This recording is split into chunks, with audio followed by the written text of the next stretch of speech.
Saya prihatin dan menyayangkan peristiwa dugaan tindak pidana korupsi yang saat ini sedang diproses oleh KPK. Ada penyelenggara negara, ada juga pihak swasta. Ya.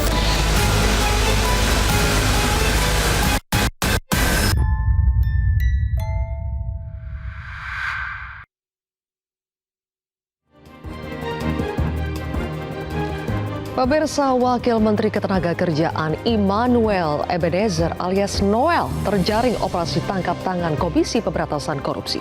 Noel menjadi anggota kabinet pertama di era pemerintahan Prabowo Subianto yang diboyong ke KPK atas dugaan pemerasan terhadap perusahaan-perusahaan terkait dengan pengurusan sertifikasi K3, kesehatan dan keselamatan kerja.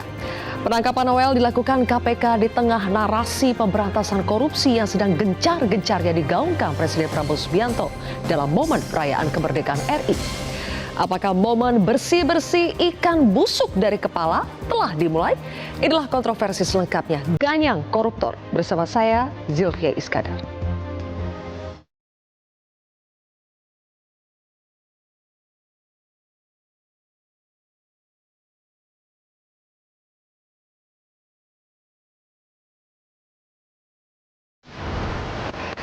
Pemirsa, di gedung ini, pada sidang tahunan MPR 15 Agustus 2025, Presiden Prabowo Subianto lantang berbicara korupsi adalah musuh utama bangsa.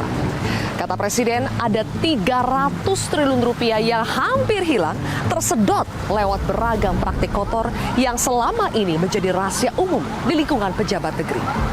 Namun, Presiden juga mengingatkan korupsi bukan sekedar soal angka. Ia adalah budaya serakah yang memasuki birokrasi, merusak BUMN dan BUMD, bahkan melahirkan mafia pangan dan tambang ilegal yang menguras kekayaan negeri. Rakyat sudah menangkap pesan anti korupsi yang berulang kali disampaikan Presiden Prabowo. Pesannya sudah loud and clear, keras dan tegas.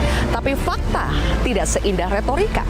Dari gedung DPR ini misalnya, lahir oknum-oknum wakil rakyat yang justru menggarong uang rakyat.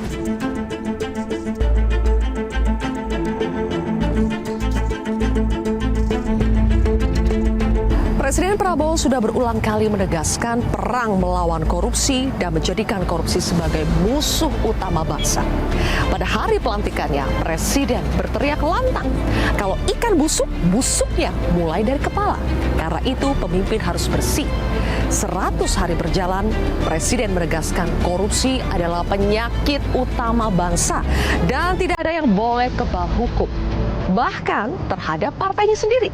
Presiden memperingatkan kalau kau hianati rakyat, saya yang pertama menindakmu. Kebal hukum mungkin tidak ya, tapi mendapatkan keringanan hukuman untuk mereka yang tidak layak mendapatkannya sudah sering terjadi di negeri ini.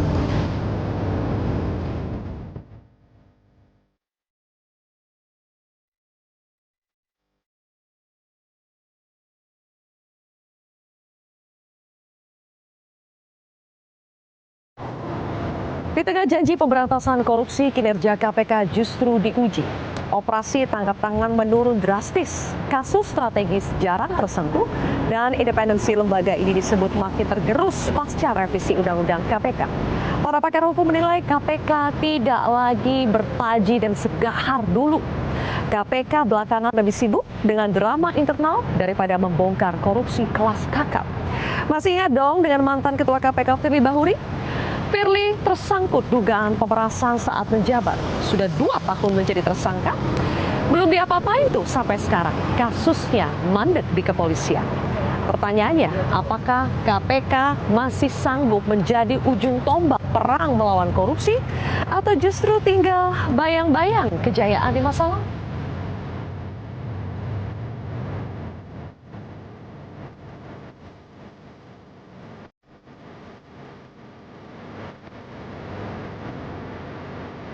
Pemirsa, di balik gedung megah ini, keadilan kerap diuji. Yang terbaru adalah MA baru saja menyunat hukuman koruptor paling fenomenal di eranya. Tahun 2024 ada sekitar 2.600 koruptor yang mendapatkan remisi di perayaan Hari Kemerdekaan 17 Agustus. Meski belum ada angka pasti, jumlah yang tidak jauh berbeda diprediksi juga terjadi di tahun 2025 ini. Putusan seperti ini memunculkan kritik keras mengapa koruptor justru mendapatkan keringanan ketika negara bernarasi ingin mewujudkan negara anti korupsi. Setiap celah pengurangan hukuman hanya membuat efek jerah semakin lebat. Kalau sudah begini, apakah negeri anti korupsi masih bisa terrealisasi? Kontroversi akan membahasnya bersama dengan para narasumber di studio Metro TV.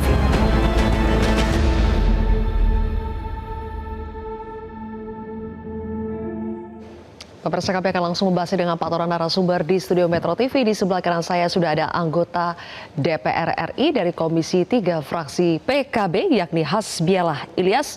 Bang Hasbi, selamat malam. Malam, Mbak. Kemudian juga ada Hariko Wibawa Satria, tenaga ahli utama Kantor Komunikasi Kepresidenan atau PCO. Mas Hariko, selamat malam. Selamat malam, Mbak Livia. Berikutnya juga ada mantan pimpinan KPK Saud Situmorang. Selamat malam, Bang Saud. Malam, Mbak. Malam, dan juga ada advokat sekaligus pegiat anti korupsi Bang Saur Siagian. Bang Saur, selamat malam. Merdeka. Merdeka. Terima kasih semuanya sudah hadir di kontroversi malam hari ini. Kami kemarin itu mengunjungi DPR, kemudian ke KPK, dan terakhir ke MA. Itu kemarin, sehari sebelum terjadi penangkapan Wakil Menteri Ketenagakerjaan Noel.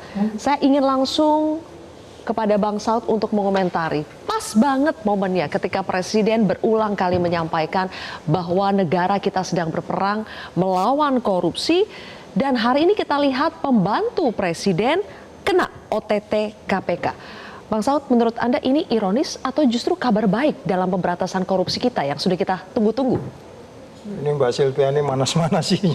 Kabar baiknya di mana? Kabar baiknya di mana gitu. Kabar baiknya di mana? Ditangkap kali. Kabar baiknya ada yang ditangkap. Oh iya, iya itu dong. bagus. Artinya KPK memfollow up pesan presiden. Ya. Nah, jadi pertanyaannya memang sebenarnya gini loh. Beberapa kali saya di banyak tempat, di banyak podcast, di forum-forum gak resmi gitu.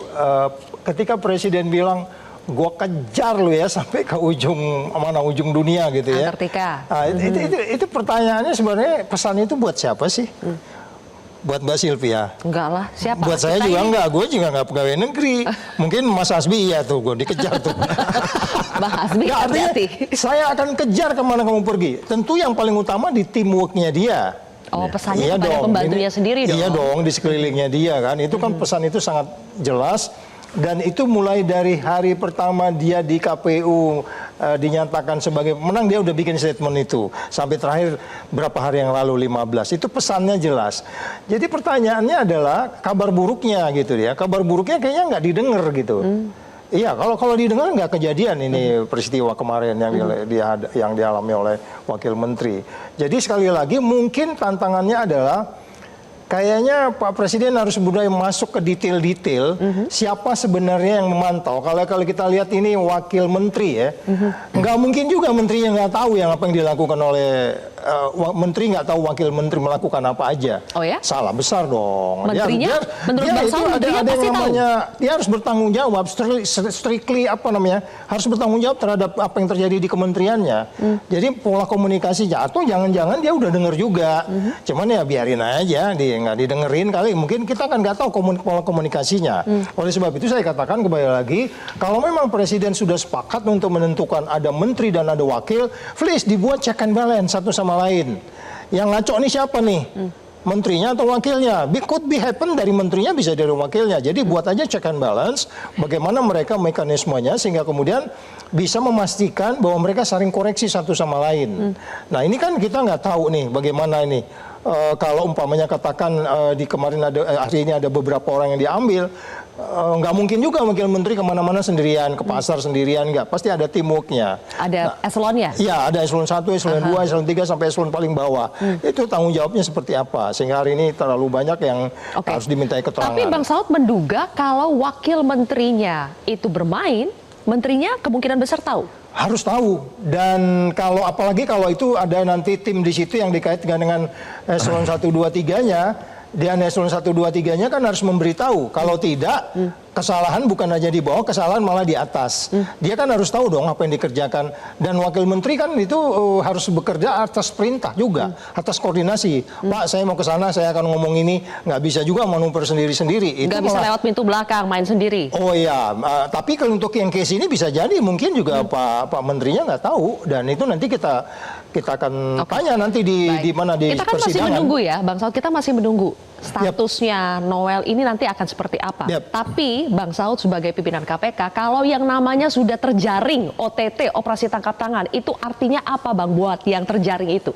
Ya kalau selama ini kan conviction rate OTT itu 100% ya. Siapa yang dipanggil. Conversion itu berarti dari terjaring kemudian menjadi tersangka. Iya, dan itu menang di pengadilan lah gitu. Conversion rate 100%. Conviction rate itu 100%. Jadi artinya nggak juga penyelidik itu berani mengajak-ajak, kalau katakanlah wamen hanya duduk kebetulan di situ, sasarannya eselon 2. Eselon 2 kemudian wamen ada duduk di situ, kemudian dia diajak, nggak juga. Nggak mungkin sekalian diangkut gitu, nggak mungkin karena ya? konstruksi dari awal ketika OTT itu terjadi, laporan dari masyarakat itu udah jelas menggambarkan siapa berbuat apa, siapa yang bertanggung jawab.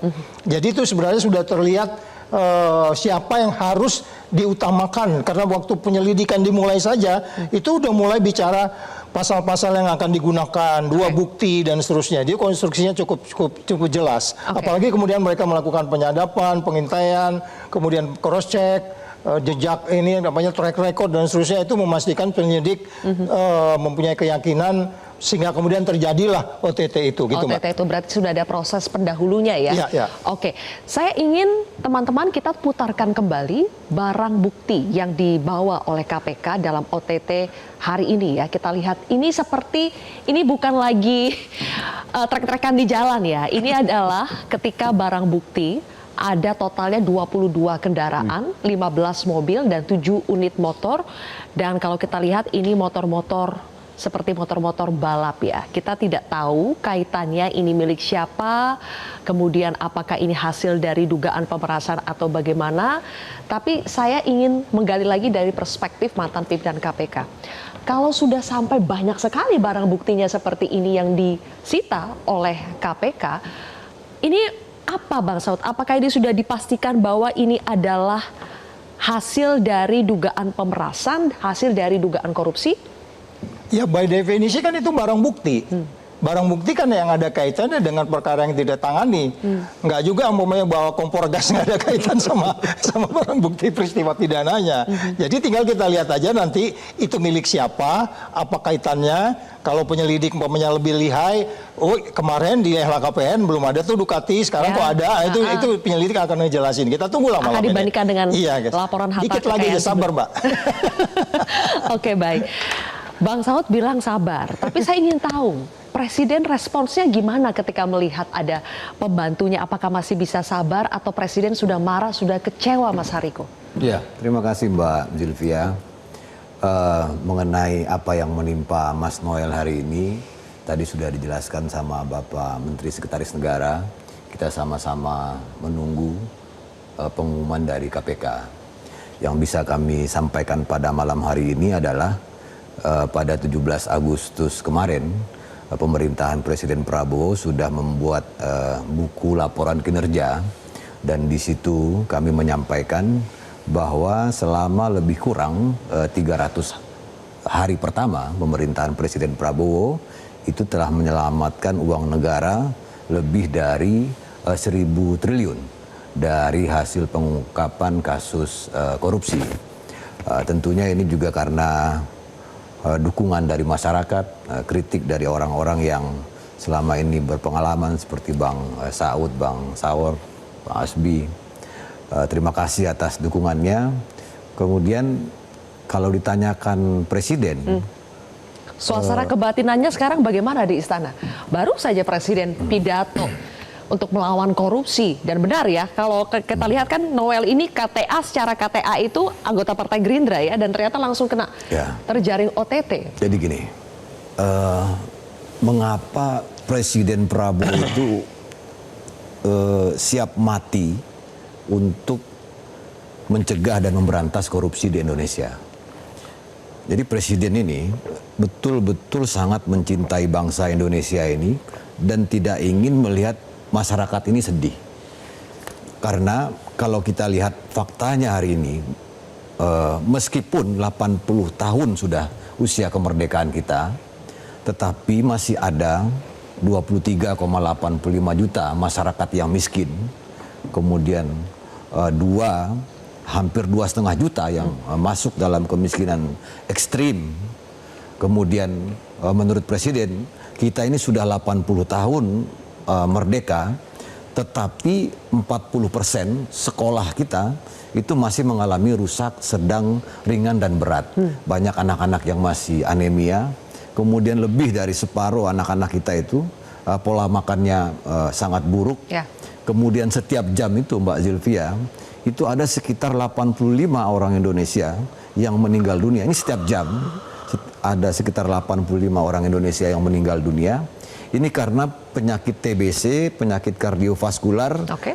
Ini karena kurangnya nutrisi, kurangnya gizi, kurangnya informasi kesehatan. Dengan fakta seperti itu Mas Hariko, para pembantu presiden kok masih berani-beraninya melakukan korupsi, itu bagaimana maksudnya? Presiden sudah menyampaikan dari hati ke hati, bahkan presiden menyampaikan tidak perlu setia sama Prabowo Subianto, setialah terhadap bangsa dan negara. Jadi loyalitas itu sebetulnya bukan kepada Presiden Prabowo secara pribadi, tetapi justru terhadap setia pada bangsa dan negara. Presiden juga sudah mengatakan tidak ada yang kebal aturan, bersihkan dirimu sebelum masyarakat betul-betul membersihkan kita. Jadi gini, suasananya kira-kira begini. Saya kira Bang Saud sama Bang Saur yang berpengalaman sudah sangat memahami. Presiden kita ini lahir tahun 51. Artinya Bang Saur, sudah panjang sekali hidupnya, sudah sangat memahami. Sampailah hari ini di 80 tahun usia kemerdekaan Indonesia. Baik. Tetapi faktanya masih ada seperti yang saya sampaikan tadi. Ya, betul. Itulah makanya tadi Presiden juga bilang bahwa ini seperti penyakit. Menyampaikan kemarin. Ini seperti penyakit yang sudah kronis. Stadium akhir yang sudah kronis ya. Disampaikan oleh Presiden. Kita harus break. Baik. Mas Hariko. Nanti saya juga ingin tanya pendapat yang lain. Kenapa ketika Presiden sudah berulang kali, rasa-rasanya Presiden Prabowo adalah presiden pertama yang dalam belum 1 tahun kepemimpinannya itu menyampaikan narasi soal pemberantasan korupsi, perang melawan korupsi itu begitu banyaknya. Apa yang bisa menjelaskan ketika ada pembantu presiden yang diduga ternyata tidak mematuhi perintah presiden? Kenapa sampai berani sebegitunya? Nanti kita akan bahas lebih jauh pemirsa, usai jeda berikut ini.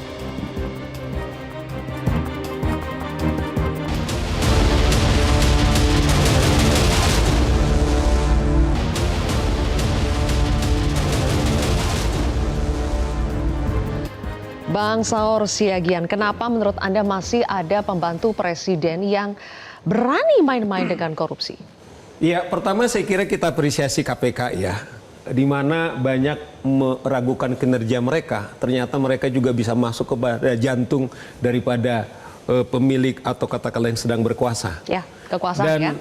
Yang kedua juga saya kira pemerintah, karena jelas presiden juga kita dengarkan secara terang benderang, kemudian siapapun harus disikat. Nah, karena Zilvia juga tadi pengantarnya ini juga dalam konteks juga kemerdekaan menyitir bahwa presiden mengatakan harus memberantas korupsi ke akar-akarnya dan ganyang koruptor, masih sama pesannya.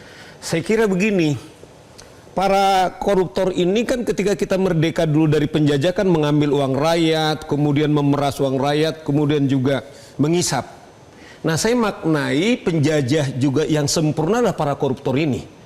Tadi Hariko sudah bilang, di tengah setiap jam, setiap hari 45 orang mati karena kita kemiskinan, tapi ada orang tega warga negara yang sama-sama merasakan sebagai warga negara Indonesia bisa seperti ini. Nah, saya kira, saya termasuk sangat kecewa, saya kenal dekat dengan Noel, karena anak-anak 98 ini. Bahkan Noel kan pernah bilang, kalau ada koruptor layak dihukum mati. Saya termasuk begini, Noel. Ini kita katakanlah disclaimer ya, tapi tadi Pak Saud sudah bilang, ini conviction rate-nya 100% kalau OTT. Kalau ini terjadi menurut saya, ini benar-benar melawan presiden. Di mana dikasih kehormatan dia menjadi menteri Saya Wakil tahu Menteri. bagaimana Noel dari anak jalanan, anak gelandangan diberi kehormatan. Saya pernah tanya sama Noel, Noel, bagaimana hubungan dengan Prabowo? Ini bahasa Noel sama saya nih, Bang, saya directly bicara kepada Presiden. Nah, maksud saya pertemuan kita Noel sebagai aktivis 98 yang saya mendampingi mereka sebagai penasihat hukum mereka. Anak-anak 98 saya bilang begini, mereka ini bangga menjadi hero meruntuhkan rejim yang korup yaitu Orde Baru. Tetapi mereka sekarang melakukan, saya kira apa yang diamanatkan oleh Undang-Undang Tipikor pasal 2 ayat 2 dalam kondisi tadi Hariko mengatakan di setiap hari 4-5 orang karena sekedar makan mati, tapi ada orang sudah wakil menteri, sudah jadi komisaris, di mana negara sedang efisiensi, ini di-cut, termasuk kemarin tantiem dipotong, teman-teman DPR itu berdiri, saking senengnya, ya tapi saya prihatin juga, DPR katanya mau dinaiki tunjangan perumahannya harus dicabut itu, penghinaan itu gitu loh. Oleh karena itu, nanti Pak Ilyas jawab. Oleh karena itu Mbak Sylvia, ini menurut saya tidak punya harga diri. Inilah perbudakan yang modern, perbudakan yang namanya demokrasi. Jangan sampai Noel sahabat saya ini teriak-teriak ke sana kemari, kemudian menghantam pengusaha, sementara dia pelakunya. Maksud saya budak itu kan gini loh, ketika kita merdeka, kita kemudian bebas sebagai rakyat pemilik kedaulatan apa? Taat kepada undang-undang. Dia tahu tiap hari, Noel selalu bilang, kalau ada korupsi layak dihukuman mati. Sebagai sahabat saya ideologis pertemuan kita karena aktivis 98, saya kira praktek pertama layak diberikan hukuman mati kepada Noel dan juga semua adik-adik saya aktivis 98, mendingan kau sekarang diam daripada kau hianati, di mana presiden pemerintah sedang memberantas korupsi sementara dia muncul gitu loh. Nah, sebagai kedua Mbak Sylvia, ini saya kira pesan kepada kita semua. Kalau kita memang mau serius untuk pemberantasan korupsi, nggak boleh hanya kepada presiden. Presiden saya kira sudah betul-betul mati-matian. Tetapi kita juga, karena dugaan saya korupsi yang paling sempurna itu adalah dari internal diri kita, bukan dari faktor eksternal. Betul nggak Pak Ilyas? Tetapi menurut saya ini apakah karena kagetan dari orang sangat miskin, tahu kenal duit, ya berarti itu yang saya bilang. Miskin dia tentang harga dirinya dia. Itu loh Mbak Sylvia. Baik, ini dari perspektif orang yang mengenal Bang Noel secara dekat ya, Bang Saur ya, dan sama-sama aktivis 98. Oke, Bang Hasbi, kalau OTT Wamenaker ini membuktikan bahwa pemerintahan Presiden Prabowo tidak omon-omon ya soal pemberantasan korupsi, atau justru masih omon-omon karena buktinya ada anggota kabinetnya sendiri di internal yang masih melakukan korupsi? Enggak. Kemarin pada waktu Presiden menyampaikan di DPR, itu saya yakin keseriusan bahwa Presiden ingin mencegah korupsi, memberantas korupsi. Korupsi itu bukan hanya penindakan hari ini, tapi pencegahan juga harus maksimal. Dan Presiden itu sudah maksimal.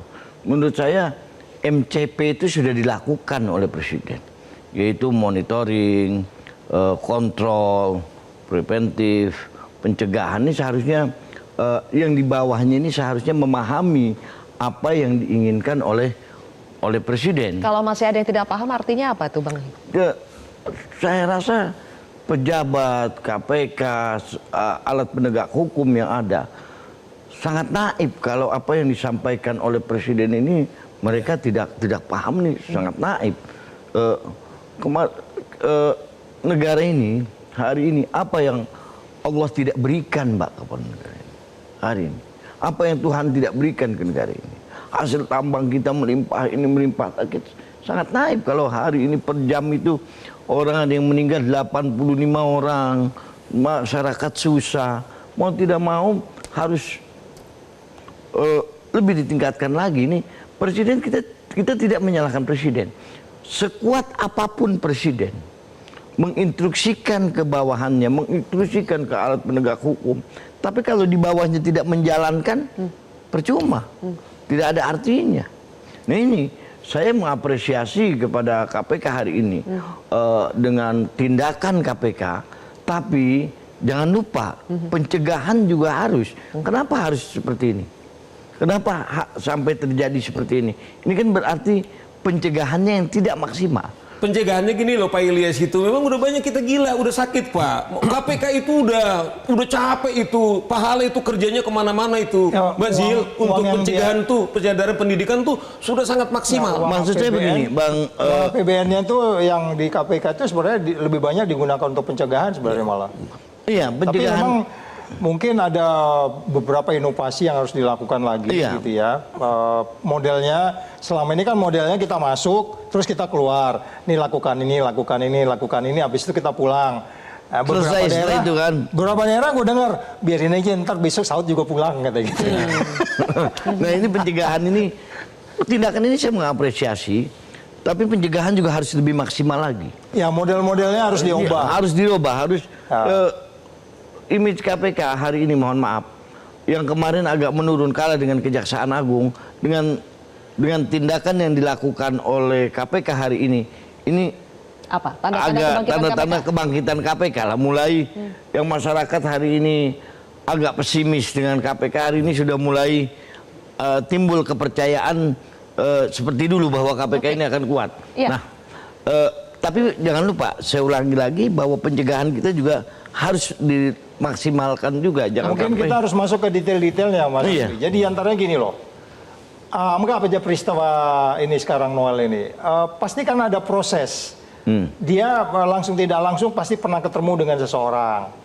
Nah, bolehkah seseorang itu ketemu dengan seseorang tanpa harus didampingi atau tema yang mau dibicarakan apa? Mungkin udah harus masuk ke detail-detail itu. Kalau nggak ini pasti kejadian lagi. Iya. Iya. Ini yang ini Jadi check and balance menteri dan wakilnya dan kemudian presiden harus memberi instruksi tegas gitu. Di sana kan memang ada kode etik, ada apa-apa, tapi itu kan dilanggar. kalau menurut saya presiden sudah sangat tegas, Pak. Udah sangat tegas dan berkali-kali presiden dari awal beliau dilantik itu serius. Iya, maksudnya Tapi harus cuma masuk di ke bawahannya detailnya, ini Pak. tidak paham. Iya. Alat penegak hukumnya ini tidak paham, tidak peka menurut saya. Jadi nggak bisa menjabarkan. Tidak bisa Jadi harus menjabarkan masuk ke yang apa yang lebih detail disampaikan oleh lagi. presiden gitu. Nggak boleh kayak gini, nggak boleh kayak gini. Kamu kalau pergi makan malam jelas ketemu siapa, bicara di mana, apa yang dibahas gitu. Baik, berarti Harus kayak dari gitu. retorika harus lebih detail lagi. Yes. Langkah-langkah pencegahan dan pemberantasannya itu seperti Iya. apa. Iya. Berarti memang prosesnya dari hulu ke hilir itu harus betul-betul komprehensif. Saya ingin membahas nanti di segmen ketiga pemirsa. Ketika katakanlah pencegahan sudah dilakukan, penindakan sudah dilakukan, vonis sudah dijatuhkan. Tapi ternyata di ujung hukuman itu bisa didiskon. Kemudian ada remisi pula. Nanti kita akan bahas lebih jauh pemirsa sesaat lagi.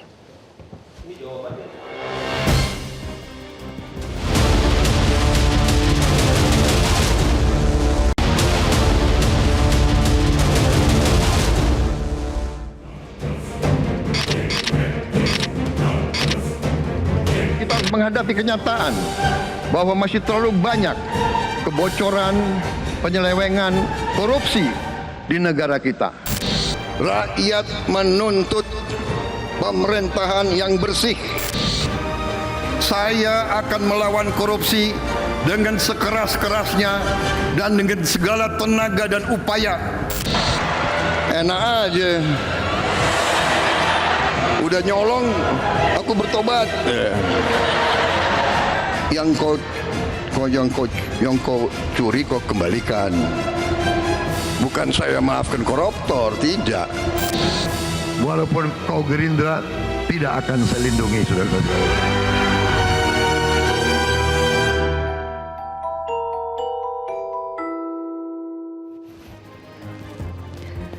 Baik pemirsa, pemberantasan korupsi kadang terkesan masih setengah hati. Kalau kita lihat biasanya penangkapannya itu heboh, viral.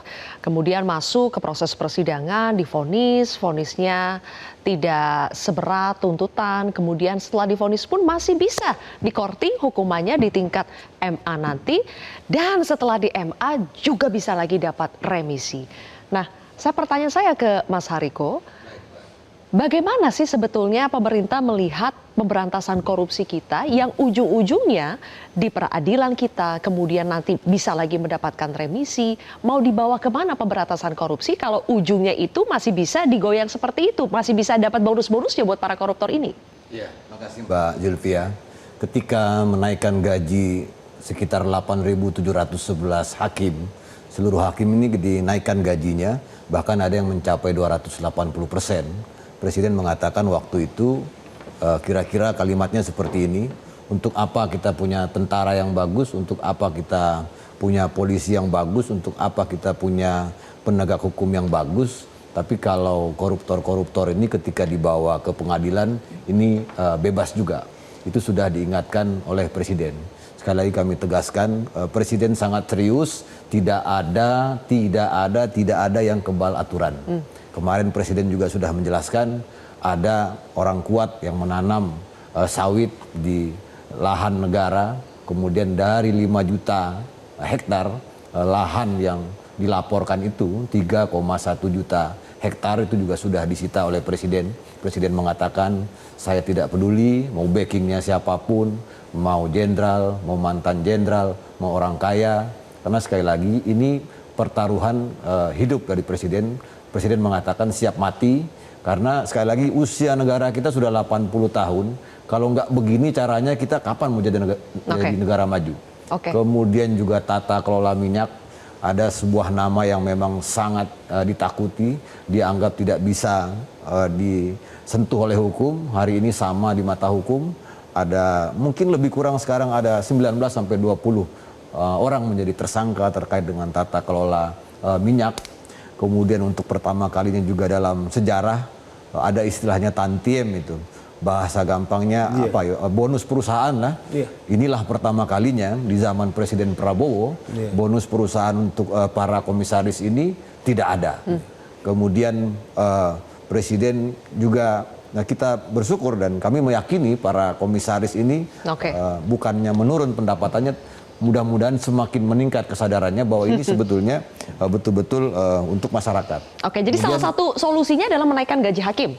Apakah menaikkan gaji hakim itu nanti akan berrelevansi dengan mutu kualitas dari vonis terhadap para koruptor? Ya, Presiden Prabowo mengatakan kalau banyak sekali, misalnya habis dari Metro ini saya nongkrong lah sama Bang Saud atau Bang Saur atau Bang Hasbi. Di sini cerita ada keputusan hakim yang tidak adil. Saya nongkrong lagi ada sama, motornya hilang. Kalau terlalu banyak cerita-cerita itu di masyarakat, maka itu tanda-tanda negara kita bisa menjadi negara yang gagal. Karena tidak ada keadilan. Presiden menekankan kita bisa menjadi negara gagal kalau negara tidak bisa memberikan keadilan hukum bagi seluruh masyarakat Indonesia. Nah, kemudian perlu juga kami sampaikan ada istilahnya bancakan-bancakan begitu. Bancakan itu kalau sebetulnya ini istilah yang positif. Bancakan itu maksudnya makan bersama. Cuma bancakan dalam konteks korupsi ini adalah para pejabat ini makan bersama uang yang seharusnya diperuntukkan untuk rakyat. Nah, ini sudah ada Impres 1 tahun 2025. Kembali ke pertanyaan saya tadi untuk mencegah bancakan-bancakan itu. Saya ingin minta tanggapannya Bang Saud. Bang Saud, pertanyaan saya, ketika gaji hakim dinaikkan, apakah itu bisa berdampak langsung kepada kualitas hukuman kepada para koruptor? Karena kita tahu, pertanyaan saya tadi, yang didiskon itu biasanya udah di tingkat atas, PK, MA, yang gaji hakim di Hakim Agung Mahkamah Agung harusnya memang sudah besar, sudah sejahtera. Tapi apakah itu berkorelasi dengan kualitas vonis terhadap para koruptor kita? Dan ujung-ujungnya juga masih bisa dapat remisi, Bang Saud. Jadi gini loh, kalau kita mau gambar secara besar dulu kan gini ya. Korupsi itu karena apa? Secara teori itu karena rakus, karena opportunity, karena kebutuhan, karena memang lingkungannya. Tadi makanya saya bilang karena lingkungan tadi kita minta semua menteri dan para wakilnya ini harus jelas tanggung jawabnya karena lingkungannya memang kumuh nih. Ibaratnya menteri ini sekarang dicemplungkan ke dalam suatu tempat yang memang sangat kotor. Yes, kotor karena indeks persepsi korupsi kita 37. Itu sangat kotor. Nggak ada keraguan di situ. Sedangkan Malaysia bisa 50, Timor Leste di atas kita, negara-negara lain 67. Jadi lingkungan yang kotor itu dia memungkinkan mereka menggunakan kekuasaannya secara salah. Jadi gaji ini kita lihat nanti gaji yang naik di DPR ini ada nggak nih bakal kena lagi? Asumsinya nggak ada. Tetapi teori korupsi tetap itu karena greedy, karena opportunity, karena kebutuhan, karena memang lingkungannya. Jadi sekali lagi kalau konteksnya lebih kepada hakim, oke, akan ada paradoks di sana. Karena memang filosofi penahanan kita itu kan kemanusiaan. Makanya disebutnya pemasyarakatan, adalah potongan di sana sini, potongan sana sini. Jadi bahkan undang-undangnya juga disebutnya undang-undang pemasyarakatan. Tidak menghukum orang karena dendam, karena itu Pancasila, itu sisi lain gitu. Tapi kalau kita mengatakan seperti apa sebenarnya tugas masing-masing orang ini kan sebenarnya dia udah tahu batasan-batasan tugasnya. Apalagi kalau kita memakai yang namanya hukum itu logika, nalar, argumentasi, ya kan? Orang yang sudah menyusahkan orang sekian lama, apa memang dia wajar untuk kemudian mendapat katakan pengampunan? Oke, dari sebagai bekas penuntut dan katakanlah bekas penyidik, saya mungkin mengatakan, oh oke, tugas saya udah selesai, udah nuntut dia, udah inkrah, udah masuk penjara. Tetapi kan criminal justice system kita mulai dari menyelidiki orang sama masuk penjara di sini kan selalu bermasalah. Masalahnya apa? Tetap lagi greedy, opportunity, karena kebutuhan. Tadi kebutuhan hakim dinaikin kan? Tapi kan jangan lupa masih ada hal yang lain selain need-nya sudah dipenuhi. Masih ada greedy-nya nih. Masih ada opportunity-nya nih. Masih ada lingkungan ini. Makanya selalu saya katakan KPK itu sebenarnya bertugas menjaga orang-orang baik tetap baik. Nah sekarang melanjut gak? Di periode dulu saya katakan ada 3 menteri datang ke saya. Itu umurnya nggak panjang. 1 tahun dipecat. Karena dia mungkin minta tolong ke KPK. Sekarang pengen tahu, ada nggak di kabinet sekarang ini berani mendatangi KPK karena dia mengalami tantangan kemudian lapor ke KPK. Ini saya pingin baik. Saya nggak usah nyebut lah Thomas Lembong, terus Manik, terus kemudian apa namanya itu Sudirman Said, terus kemudian banyaklah menteri-menteri lain. Justru mereka minta advice kepada KPK kita supaya bisa baik. Supaya baik. Nah, tapi sekarang, justru umur mereka tidak bertambah di kabinet. Asumsi saya jangan-jangan novel ini tadi si Noel ini tadinya baik. Begitu dicemplungi yang kumuh dia jadi ikut kumuh. Itu asumsinya. Kenapa Bang? Jadi gini, kalau menurut saya perspektif yang tadi Sylvia katakan bahwa at least katakanlah penegak hukum itu kan masih fokus kita di hakim. Tapi kalau kita serius misalnya semua penegak hukum, Mas Hasbi, itu kan masih sepertiga dalam konteks penegakan hukum. Ada 2 aspek yang lain sebenarnya fundamental, yaitu hukumnya yang sekarang kita main-main misalnya, yang soal remisi. Belum lagi misalnya political hukum pengadilan kita memutus ternyata pernah ICW mengatakan paling rata-rata hukumnya 3-4 tahun. Tetapi jangan salah Sylvia, ada juga dosa kita tentang kesadaran hukum masyarakat, Mas Hasbi. Misalnya kita tahu pejabat publik misalnya. Contoh yang paling sederhana. Saya selalu kritisi misalnya teman-teman kepolisian pakai Land Cruiser misalnya. Ini bunuh diri. Bagaimana gaji pensiunnya nanti yang 5 juta dikasih fasilitas, kemudian yang mobil 1,2 miliar, sebenarnya bunuh diri. Artinya gini loh, seakan-akan dengan alat-alat yang dipakai tanda kutip seakan-akan dia berharga. Ini logika kebalik sebagai pejabat publik. Dan kita juga masyarakat, misalnya kita tahu itu pejabat publik menteri, katakanlah dia menteri, kita tahu gajinya berapa, tetapi kita perlakukan mereka ke uang banyak. Bukan kita kritis, dari mana duitmu bisa kamu punya ini lah, orang gajimu berapa. Saya pernah misalnya Pak Rudiantara ngomong, ini Mas Hasbi, dia kan profesional. Bang katanya, gaji saya menteri itu Mas, dia bilang Bang Saur, hanya cukup itu datang proposal dibandingkan saya dengan profesional, ketepatan dia orang partai. Nah maksud saya begini, kalau ada orang berani jadi menteri, sebenarnya dia jadi martir. Tetapi kalau dia nyari duit, dan juga masyarakat permisif juga, ini juga yang rusaknya Sylvia. Maksud saya kesadaran hukum masyarakat juga harus kita kritis. Kalau misalnya kita lihat Pak Hasbi, kalau saya lihat misalnya ada anggota DPR misalnya melanggar lalu lintas, bangganya bukan main. Tentara, polisi bahkan bangga melawan rambu-rambu lalu lintas, koridor busway. Di sini yang saya lihat bahwa budaya hukum kita sudah sangat rusak. Dan kalau kita bicara soal penegakan hukum korupsi, ini 3 holistik itu hariku harus kita tegakkan. Jadi kawan-kawan, katakanlah jurnalis tentang ganyak koruptor, tentang dikampanyekan berapa media yang tetap bicara lantang soal seperti ini gitu loh. Berapa orang DPR yang mau bicara soal korupsi seperti ini, seperti Pak Saud, paling Pak Hasbi.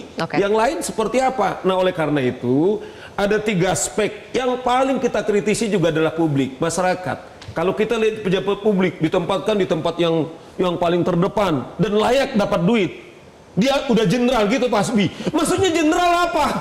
Baik, Kan pasti oke. disuruh maling dia. Oke, ada kesadaran hukum masyarakat Iya, yang harus kan? terus dibangun, tapi juga hukuman yang menjerahkan koruptor itu seperti apa sih sejauh ini? Sudah ada sebetulnya dalam aturan hukuman kita bahwa sebetulnya bisa dihukum mati, tapi tidak pernah, Tidak pernah. ada eksekusinya sampai sekarang, dan kita juga masih menanti bagaimana pengesahan dari RUU perampasan aset. Itu nanti kita tanyakan kepada Bang Hasbi sesaat lagi, pemirsa, tetap di Kontroversi. Pasti saya.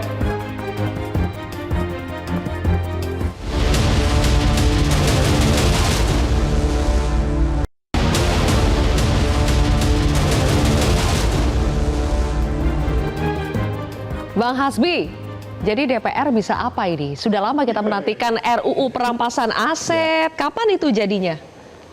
Ini soal RUU perampasan aset ini, Mbak. Itu DPR itu Bukan sih. AU, Bang, bukan AU ini. Ini kita DO. KUHP saja kan belum disahkan. Nanti kita nunggu KUHP. Bagaimana kita mau mensahkan undang-undang perampasan aset, KUHP belum disahkan. Kita tunggu KUHP selesai, baru kita bahas ke nggak situ. selalu nyambung. Sebenarnya gini loh. Karena memang seperti saya bilang, kalau kita lihat pasien-pasien daripada KPK itu banyak teman-teman orang dari partai politik kan. Karena kawan-kawan ini kemudian takut jadi korbannya, itu yang juga kendala. Nah, maksud saya gini loh, paradigma Takut ini jadi korban maksudnya jeruk makan jeruk. Dia yang bikin aturan, dia yang kena. Nah, sekarang logikanya apa dong? Mestinya mereka yang harus diluan karena mereka pembuat undang-undang kalau menyelamatkan negeri, atau kalau menyelamatkan teman-teman di DPR. Bayangan saya, kalau RUU perampasan aset ini jalan, Mbak Sil, yang pertama diselamatkan teman-teman DPR. Saya berharap sekeras Pak Hasbi sebagai pengusaha, tetap dia pengusaha, tetapi panggilan dia sebagai anggota DPR betul-betul adalah suara hati nurani. Gimana Bang Hasbi? Nah, problemnya adalah begini sampai sekarang. Dari tahun 2014 ya Pak Saudi, ya kenapa? Ya itu yang kita bilang. KUHP ini kita selesaikan. Masalahnya Iya, kan 2008 KUHP ini banyak yang hukum kita yang memang yang sudah 44 tahun ini yang menurut saya sudah tidak relevan hari ini. Misalnya ini kepentingan abang juga, pengacara, advokat bisa mendampingi dari awal. Kalau hari ini kan kita lihat, advokat datang di waktu penyidikan hanya diam. Diam, tidak bisa berbuat apa-apa. Nah ini sekarang semua di KUHP yang baru ini, itu semua benar-benar didampingi. Karena ini masalah urutan saja maksudnya. Bukannya karena Soal urutan, bukan kamu- karena jeruk makan jeruk ya. Enggak, DPR nggak Takutnya boleh kalau takut. perampasan aset disahkan yang kena juga Mbak, diri sendiri. DPR itu makhluk paling didolimi di dunia, terdolimi hari ini di dunia. Jadi semuanya itu disalahkan semua ke DPR. Nah itu wajar karena dia wakil kita kasih kawan-kawan DPR ini kan karena uang rakyat gitu loh. Kadang nggak ada sensitivitas. Jadi Mas Hasbi harus paham. Cuman problematik gini. Kalau RUU perampasan aset izil, sebenarnya teman-teman sedang bunuh diri tetapi sedang mengorbankan 280 juta rakyat Indonesia. Oke. Kalau kita mau serius, katakanlah memberantas korupsi seperti harapan kita, mau menyelamatkan semua. Sesungguhnya ini harus jadi martir bagi kita. RUU perampasan aset ini masuk legislasi, tahun ini harus selesai. Sehingga nyambung. Maksud saya begini, gini loh Zil, ini bukan. Biar bagaimanapun kan pondasi hukum itu moral. Bayangan saya, andaikan pun hukum positif tidak menyentuh orang maling atau koruptor, tapi ingat, ada hukum yang sebenarnya esensi, itu hukum nurani. Yang saya kira dia sedang memberikan racun kepada anak dan istri dan keluarganya, terlebih orang yang memberi dia makan itu rakyat. Enggak Bang, ini masalah undang-undang apapun Mbak, undang-undang apapun dibikin oleh DPR, itu tidak akan menyelesaikan masalah kalau mentalnya masih tidak bagus. Nah, justru- ini kan kunci di situ. Iya, betul, Dan betul. kerusakan kita ini, mohon maaf ya, bukan Ternyata korupsi di revolusi kita ini mental belum berhasil ya sampai sekarang ya. Sudah sistemik. Coba kita lihat dari bawah. Di waktu pemilu kita jujur. Di waktu pemilu misalnya, apa bisa dapat suara kalau tidak mengeluarkan itu, uang? Mas, itu Ini juga. kan dari Nah, bawah harus. makanya sih, Jadi jangan semuanya disalahkan nggak ke pede DPR juga terus, gitu loh. kan? Jadi dia juga nggak pede kalau nggak ngasih duit. Menurut Belum, saya bukan itu masalah itu Bang. Enggak Mas, itu Anda jangan permisif, itu harus kita perangi. Lah, kalau Anda emang nggak dipilih, emang pentingnya apa? Lah orang kita mau memikirkan kepentingannya dia. Oke, Saya baik. kira harus disclaimer di sana loh. Seakan-akan kalau kita nggak kasih duit, nggak akan kepilih. Lah itu udah usah Bang. berpikir juga. Oh tidak, Baik, waktu dari kita singkat. masyarakat itu setiap kita datang ke bawah, Setiap kita datang ke masyarakat, silakan abang Nah turun ke itu masyarakat. mas, justru saya bilang. Mereka itu nunggu Baik. kita minta ini. Makanya saya bilang bunuh diri kalau orang DPR kayak seperti saya, kalau DPR itu bunuh diri. Nah, orang dia udah mau jadi maling gitu. Belajar dari indikasi pemerasan ya dalam kasus OTT Wamenaker kita, terakhir Mas Hariko, apalagi yang bisa dilakukan oleh istana, oleh pemerintahan ini supaya anggota kabinet justru tidak menjadi maling, justru tidak menjadi penjahat yang memeras rakyatnya sendiri? Ya, terima kasih Mbak Zilvi. Pertama sekali lagi kami mengucapkan terima kasih kepada seluruh masyarakat. Presiden mengatakan kritiklah pemerintah, berikan masukan. Sesungguhnya orang yang memberikan kritik agar pejabat tidak korupsi itu dapat banyak pahala lah. Pahala karena sudah menyelamatkan uang negara. Dan Presiden juga sudah siap sepenuhnya untuk terus memberantas korupsi. Karena begini, karena ini kan mengerikan sekali ya. Kalau datanya dari Bang Saud dari KPK itu kan selama 20 tahun terakhir itu ada lebih kurang 1.800-an ya kasus korupsi yang ditangani oleh KPK. Ada 167 kepala daerah yang kena. Dan inilah yang bikin kita sampai hari ini nggak maju-maju. Oke. Nah, oleh karena itu Presiden Prabowo sekali lagi sangat membuka, sangat terbuka dengan segala kritik dan saran, dan silahkan disampaikan di media sosial, laporkan. Baik. Bahkan Presiden sudah menandatangani sebuah peraturan yang memberikan perlindungan dan penghargaan kepada siapapun yang melaporkan pelanggaran, termasuk tindak pidana Oke, korupsi. baik. Terima Sayang kasih. sekali waktu kita sudah habis. Terima kasih Mas Hariko, Bang Hasbi, Bang Saud, dan juga Bang Saur. Terima kasih sudah bergabung di Kontroversi. Pemirsa, rakyat menanti janji pemberantasan korupsi yang benar-benar bertaji, tidak tebang pilih, dan tanpa basa-basi. Saya Zilvia Iskandar pamit undur diri. Terima kasih telah menyaksikan Kontroversi.